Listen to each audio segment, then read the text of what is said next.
তো hello everyone, দেখো আমি স্নান করে এসেছি, পুরো রেডি হয়ে গেছি। আর যেহেতু চুলটা খুবই লাল হয়ে গেছে, তো অনেক দিন সুপারভাসন তেল মাখা হয়নি।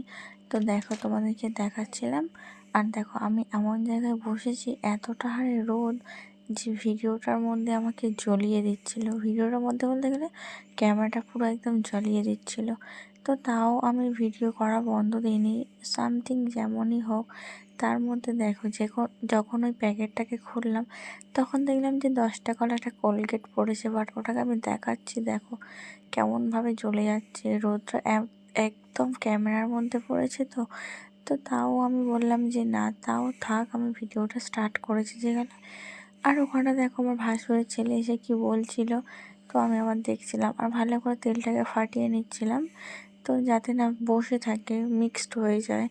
তো তার জন্য ভালো করে খুলে, আর আগে বোতলগুলো কত বড় বড় ছিল, আর এখন দেখো কত ছোট ছোট, প্লাস ফের একটুখানি করে থাকে। আগে একটা একটা বোতলে 3বার করে মাখলে তাও কমপ্লিট হতো, তো এখন আবার 2বার করে মাখলেও হয় না। দেখো আমি জিভ বার করে ফেলেছি মা কালীর মতো।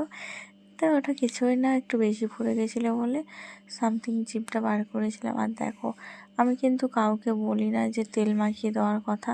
তো এই তেলটা এতটাই খারাপ, তো তার জন্য আমি একটা খারাপ নাইটি পরে বসে পড়েছি। তো ভিডিও করবো বলে ভালো করে নিয়েছি। আর দেখো আর এতটা হারে খুশকি হয়েছে, খুশকি হলে কাদের কাদের মাথা চুলকোয় প্লিজ আমাকে একটু কমেন্ট করবে। আমার তো অতিরিক্ত মাথা চুলকোয়, অতিরিক্ত।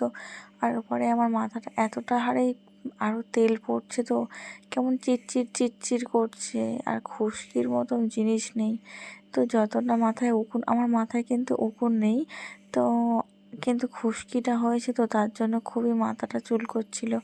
তো এমনভাবে করছিলাম, মাথাটার মধ্যে এতটা শান্তি পাচ্ছিলাম, তো কি বলবো বন্ধুরা।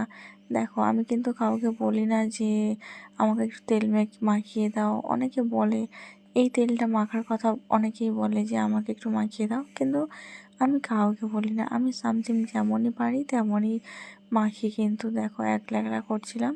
তো তোমাদের দুষ্টুও পারে ঘুমাচ্ছিল, আর তোমাদের দাদাও পারে রান্নার জোগাড় করছিল। তো তার জন্যই আমি বললাম যে ঠিক আছে, তুমি রান্নার জোগাড় করো, আর আমি মাথার একটু তেলটা মেখে নিই।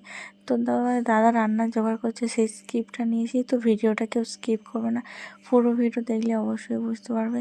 তো এই টু জেড আমি সব পার্টির এর মধ্যে দিয়ে দিয়েছি, ঠিক আছে। অনেক দিনই ভিডিও আপলোড দেওয়া হয়নি, যেহেতু দেখো আমার সময় থাকে না, তো তার জন্য আমি ভিডিও করতে পারি না। তো তোমরা অনেকেই ভাববে যে তুমি ভিডিও দাও না কেন। সত্যি আমি ভিডিও আপলোড করি না এখন করে, তো একটু কাজের চাপে থাকি, তার জন্য ভিডিও দিতে পারি না। আর আমি যেইটুকুনি সময় পাই তোমাদের কাছে ভিডিও দেওয়ার জন্য চেষ্টা করি, কিন্তু আমি সেই চেষ্টা ফেল করে ফেলি। আমার চেষ্টা পুরো সম্পূর্ণ হয় না, আমি দেখেছি। আর দেখো জাস্ট আমি ভাবলাম আজকে তোমাদের দুষ্টু ঘুমাচ্ছে বলে, তো ভাবলাম যে এখন ভিডিওটা করি, রাত 12টার সময় এডিট করবো। হ্যাঁ, তো সত্যি কথা, দিনের বেলাতে একটুও সময় নেই, আর যদি করতে হয় আমার এডিট রাতের মধ্যেই করতে হয়। তো তো গাইস আমার তেল মাখা পুরো কমপ্লিট হয়ে গেছে। দেখো ভালো করে তেলটা মেখে নিয়েছি, পুরো একদম ভিজিয়ে নিয়েছি জবজবে করে। আর এত পরিমাণে চুল উঠছে, এত পরিমাণে চুল উঠছে। তো তোমরা একটু কমেন্ট করো বন্ধুরা যে কি মাখলে চুল কমে, প্লিজ একটু কমেন্ট করো। অতিরিক্ত চুল উঠছে, তো সবাই বলছে যে চুল উঠবে। তো এখন নাকি চুল উঠবে, তোমাদের দুষ্টু নাকি যত হাসবে তত চুল উঠবে। তো যাই হোক, দেখো তোমাদের দাদা আবার এপারে রান্নার জোগাড় হচ্ছে। বাট আজকে তোমার দাদা বাজারে গিয়েছিল, একটু চিকেন এনেছে, তো তার জন্য বললো যে কতটা আদা রসুন দেবো। তো আমি একটু যে সব ইনফর্মগুলো দিয়ে দিচ্ছিলাম যে এতটা কি, তো যতটা লাগবে ততটাই দিতে বলছিলাম। আর ও আবার দেখছিল যে আমি ভিডিও করছিলাম, তো তার জন্য কিছুক্ষণ তাকিয়েছিল। তো দেখো বন্ধুরা প্রচণ্ড হেল্প করেছে। এবারে রান্নার জোগাড় হচ্ছে, আমি তেল মেখেছি, ভালো করে হাত ধুয়ে আসবো, যেহেতু তেলটা অতিরিক্ত তেতো।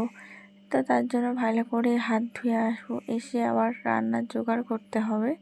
তো দেখো আমি আবার ঘরে এসে একটু ভিডিও করছিলাম। তো চলো গাইস, ভিডিওটা এই অবধি থাকলো। ভালো লাগলে লাইক কমেন্ট শেয়ার করবে। চলো বাই বাই।